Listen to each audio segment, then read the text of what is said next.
Qual vai ser a consequência da redução da jornada de trabalho com o fim da escala 6x1 e a redução da jornada de trabalho para 30 horas semanais? A consequência imediata vai ser a necessidade de contratação em massa. É isso. É isso que vai acontecer. As empresas vão continuar funcionando nos horários regulares. Então a empresa funciona 24 horas. Vai continuar funcionando 24 horas. Vai ter que realocar o quadro de funcionários. Vai ter que fazer mais contratação. Vai ter que fazer mais contratação, sim. É isso. Então vai gerar emprego. Tendencialmente, e aí não existem números muito precisos. Alguns economistas falam de geração de 2 milhões de empregos, outros falam de geração de 4 milhões de empregos, outros falam de 5, outros falam de 6, já vi gente falando de 6 milhões de empregos.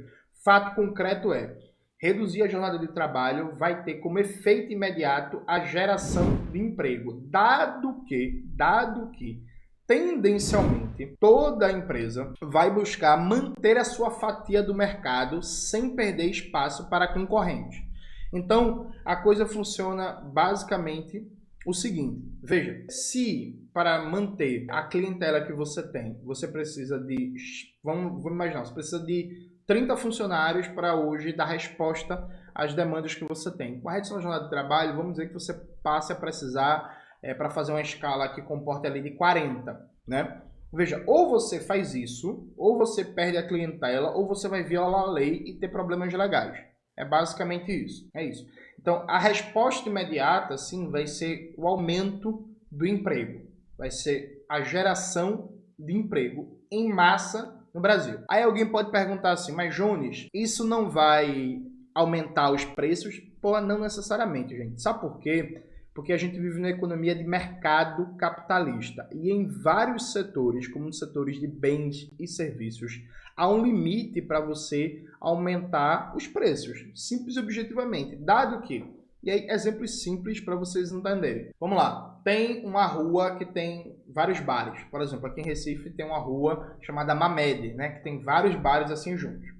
Aí, um bar decide que ele vai aumentar muito o preço dos cardápios e o preço da cerveja, por exemplo. Bom, se ele fizer isso e outro bar não acompanhar esse aumento, não fizer o mesmo aumento, é isso. Sabe o que vai acontecer? O bar que aumentou muito vai perder cliente para outro bar, porque existe concorrência no mercado capitalista. Ainda que a gente viva numa era de monopólios, o próprio domínio do monopólio não nega a concorrência, faz com que a concorrência aconteça de maneira diferente. E nos setores do comércio e do serviço, tendencialmente a concorrência é mais forte porque você tem muitas micro, pequenas e médias empresas.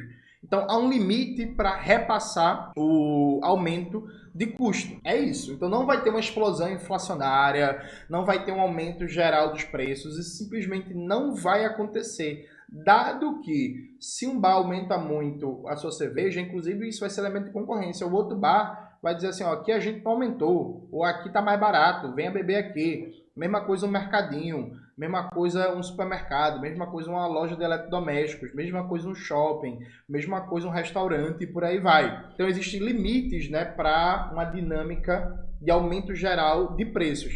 Prova disso é que, por exemplo, em 2020, em 2021, o preço do combustível subiu de maneira assustadora no Brasil, fundamentalmente por culpa da PPI, Política de Paridade Internacional de Preços, adotada pelo Michel Temer e continuada pelo Bolsonaro.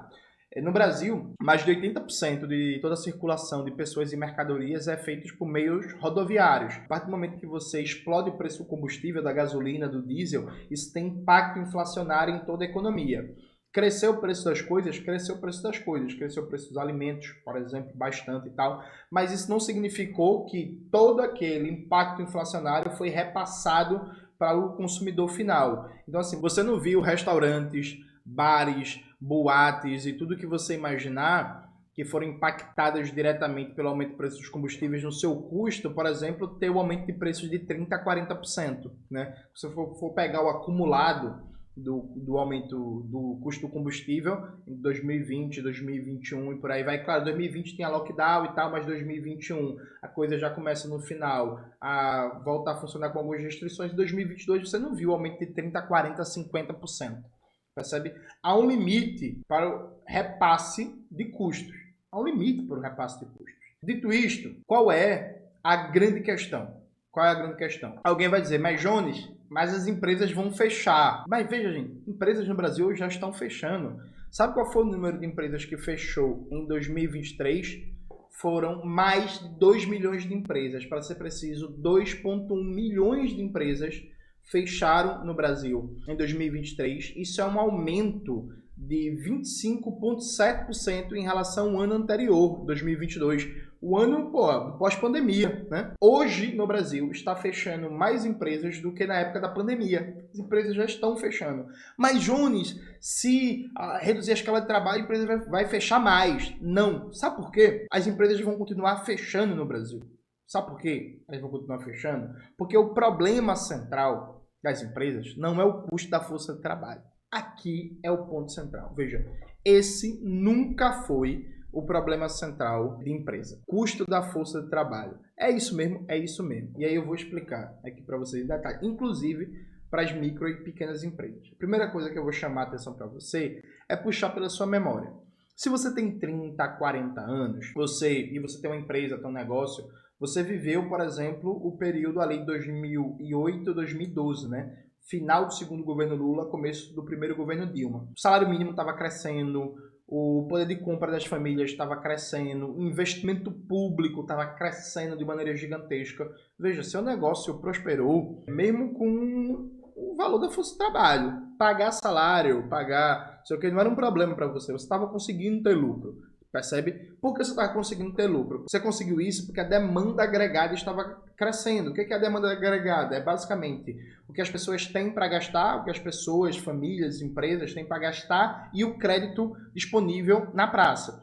Então veja, se a demanda estiver crescendo, provavelmente seu negócio vai prosperar. Então seu salão de beleza, sua lojinha que vende açaí, sua academia, seu mercadinho, seu estúdio aí de maquiagem, de cabelo, seu negócio de pilates, de artes marciais, de dança, de consertar celular, de fazer manutenção de computador, etc, etc, vai prosperar se a demanda estiver crescendo. Como é que a demanda cresce?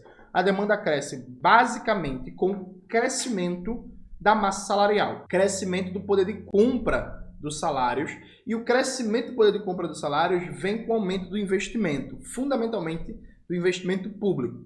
Então, se você tiver crescente investimento público, já a gente vai debater em quê? Crescente investimento público e ganhos salariais para a classe trabalhadora, isso vai ter uma demanda maior e vai fazer com que a classe trabalhadora consuma mais no comércio e nos serviços. Porque, veja, gente, a conta é simples e você faz no seu dia a dia, que é o seguinte: quando você pega seu salário, o que você faz? Porra, paga aluguel, faz a feira, paga as contas e por aí vai. O que sobrar é aí que você faz o cabelo, é aí que você vai para um jogo de futebol, é aí que você vai para um restaurante, é aí que você vai tomar uma cerveja, é aí que você vai para um show, é aí que você vai para um esteticista fazer uma unha, né? Fazer a sobrancelha, fazer a barba e por aí vai. Então, quanto dinheiro sobra para você depois que você paga aluguel, faz a feira, os custos com as crianças, paga a conta de luz, conta de água, conta de telefone, não sei o quê. O quanto sobra de dinheiro é o que você vai consumir com bens e serviços. Quanto maior está o desemprego, quanto menor tá os salários, gente, menos você vai consumir de bens e serviços. Então isso é lógico. A partir do momento que você consome menos, sabe o que é que vai acontecer? Empresas maiores vão ter capacidade de se manter no mercado porque elas têm mais escala, né? E empresas menores vão estar fechando. Exemplo básico. Vamos imaginar que a gente tem um mercado de 1.000 pessoas, né? Aí você tem duas grandes empresas que dominam metade desse mercado, cada uma, né, ali com 250 clientes. Aí você tem 50 pequenas e médias empresas que disputam esses outros 500 clientes, beleza? Aí vamos imaginar que, aconteceu uma crise econômica e tal, e esse mercado consumidor de 1.000 pessoas, ele reduziu para 800. Muitos pequenos e médios empresários que disputavam essa fatia do mercado aqui de 500 consumidores vão fechar. Já as grandes empresas que dominavam 50% do mercado, elas não vão fechar. Sabe o que é que vai acontecer? É capaz de elas aumentarem o número de clientes, a fatia do mercado que elas dominam. Mas como assim, Jones? Pô, porque a partir do momento que você fecha, vamos imaginar, você era uma pequena empresa, nesse exemplo, aí você tinha 5 clientes, beleza? Aí, pô, baixou para 3. Aí 3 você não consegue se manter, aí você fecha, só que vai sobrar 3 clientes, né? Sabe quem é que vai pegar tendencialmente esses 3 clientes? São as firmas maiores, que têm mais capacidade de publicidade, que têm mais presença, que têm mais estrutura e por aí vai. Então, isso é basicamente o que aconteceu no grande varejo brasileiro nos últimos anos. Gente, nos últimos anos, do final do governo Dilma para cá, com o golpe e tudo que veio depois, governo Temer, governo Bolsonaro, não cresceu o número de desempregados no Brasil? Cresceu.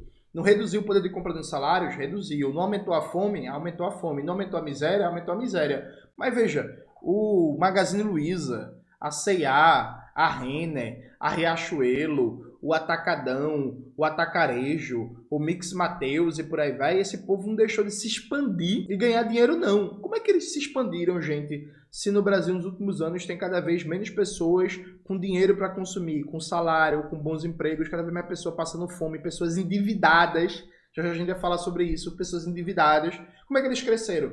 Eles cresceram porque a partir do momento que se encurta o mercado, o pequeno e o médio sai quebrando. O grande assimila a fatia do mercado que era do pequeno e o médio, e aí mesmo com o mercado encurtando, ele continua crescendo, entendeu? Então veja, a grande empresa, o monopólio, a empresa gigantesca, ela não depende de crescimento da massa salarial, de aumento do poder de compra da classe trabalhadora para manter sua taxa de lucro. Ela não depende disso. Já você, pequena empresa, depende. E eu tenho certeza que se você tem 30, 40 anos e você tem um negócio próprio, tenta tocar sua vida numa carrocinha de cachorro-quente, num açaí, num restaurante, num bar, numa lojinha de cabeleireiro e tal, você vai lembrar que há 10 anos atrás, por exemplo, você vendia muito mais do que você vende hoje. Que era mais fácil pagar as contas, era mais fácil tirar o lucro do mês, era mais fácil não entrar no cheque especial, não ficar no vermelho, não é isso? Então, veja, você que é pequeno comerciante, que é pequeno e médio empresário, você é a pessoa mais interessada do mundo em aumentar o poder de compra da classe trabalhadora, em aumentar a massa salarial e aumentar o nível de emprego. Porque quanto mais emprego, quanto mais renda está circulando na economia, maior é a chance do seu negócio prosperar. Isso por um lado. Por outro lado, além do aumento do desemprego, da informalidade, piora do poder de compra dos salários, uma das coisas que vem piorando muito no Brasil, a situação das micro, pequenas e médias empresas, sabe qual é? É que colapsou basicamente o consumo popular via crédito. Hoje no Brasil, gente, e assim, alguém pode reclamar comigo, mas a verdade tem que ser dita. Sabe quantas pessoas endividadas a gente tinha quando o presidente Lula assumiu o governo? 70 milhões de pessoas, né? Você consulta hoje o dado do Serasa, sabe quantas pessoas endividadas tem no Brasil? 72 milhões de pessoas. O programa Desenrola do governo Lula foi uma grande enganação, viu? E aí foi porque o governo Lula adotou uma formatação do programa para agradar basicamente os bancos, né? Para agradar a banqueirada, e não resolveu o problema do endividamento das famílias. Então, bota aí na tela, inclusive, Maxwell. Gente, é só vocês ir no Google e colocar lá quantas pessoas têm endividadas no Brasil hoje. Ou então, quantas pessoas têm endividadas no Brasil 2024. A primeira coisa que aparece é a fonte do Serasa, que é uma fonte super confiável, que faz esse levantamento de dados, que mostra que o Brasil hoje tem mais de 70 milhões de pessoas endividadas, percebe? Então, você tem massa salarial em baixa, você tem alta informalidade, você tem um alto desemprego. E aí, gente, quando eu falo desemprego, é porque os dados do IBGE, ele medem muito mais ocupação, né? Quando eu falo desemprego, eu falo gente sem emprego formal, sem carteira assinada, né? Você tem um alto desemprego, você tem 70 milhões de brasileiros endividados. Então, o consumo popular está colapsado. Esse é hoje, você que é pequeno, você que é médio, esse é hoje o seu principal problema. Seu principal problema. E aí, acabar com a escala 6x1 e reduzir a jornada de trabalho vai dar um alívio para você, porque você vai ter a geração de por baixo 2 milhões de empregos de maneira imediata. Isso vai dar uma fortalecida no consumo popular, no poder de compra da classe trabalhadora, no nível de demanda agregada do mercado, e você vai sentir sim um respiro. O custo a mais que você pode ter, se você parar para fazer as contas, o custo a mais que você pode ter, tendencialmente, pode ser compensado com o lucro a mais que você pode ter vendendo mais sua mercadoria, seus serviços.